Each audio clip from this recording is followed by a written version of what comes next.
Of all the different types of video it's possible to make, a vlog is probably the easiest, as long as you've got something interesting to say. After all, you just turn the camera on, talk, and turn the camera off. Even so, vlogs often have a very bad reputation for being boring, dull, uninteresting. And some of the time I think it's because there are quite a few mistakes that people make. Now, I don't claim to be the king of vlogging or anything like that, but there are some mistakes that people make over and over again, and I've compiled a short list of them, things that you should avoid doing yourself in your vlogs. The 7 deadly sins of vlogging.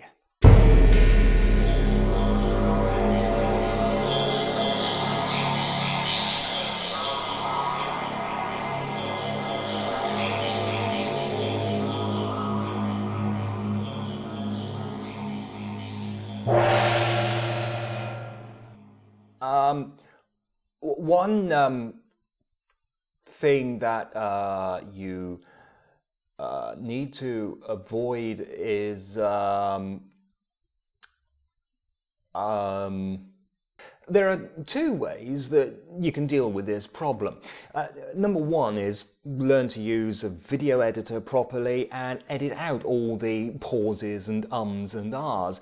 That leads to jump cuts. But that's not everybody's cup of tea, and in fact a lot of people find jump cuts really very irritating. So the other thing to do is to write a script and rehearse it again and again until you've got it perfect, and then turn the camera on and start recording. And be prepared to do more than one... And be prepared to do more than... What? And be prepared to take more than one do.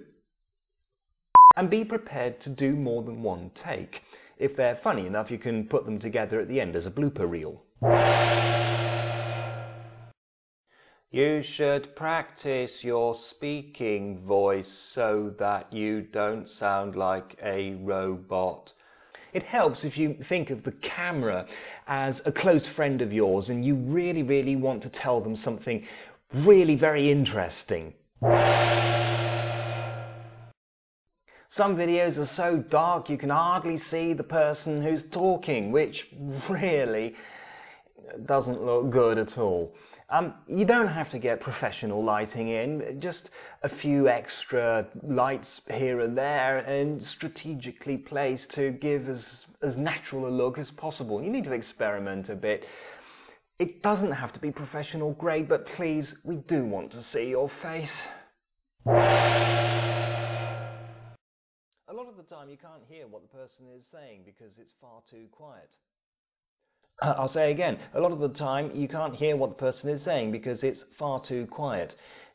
Before you finish editing the video, just make sure that you've got the volume up to a reasonable level.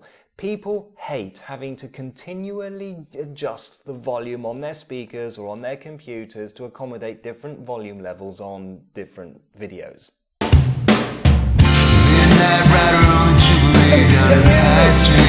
Don't make the music too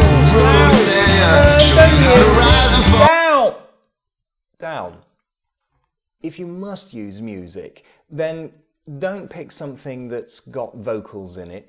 Don't pick something that's too loud and busy and complicated. Make it bland and inoffensive and keep the volume down. People actually want to hear what you're saying. Another source of unnecessary noise is your computer. Things like emails, instant messages, chat messages, all these things coming in and making horrible noises that distract from your video. Shut up! You have a mail message. Turn these programs off.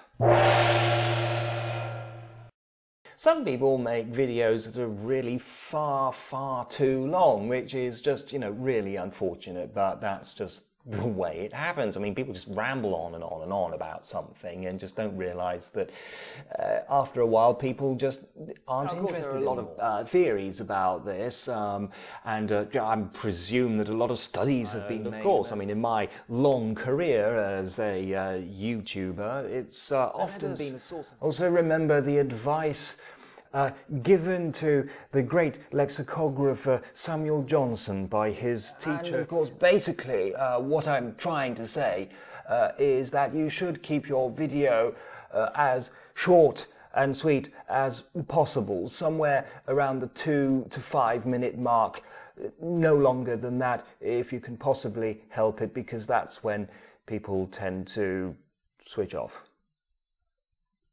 You still there?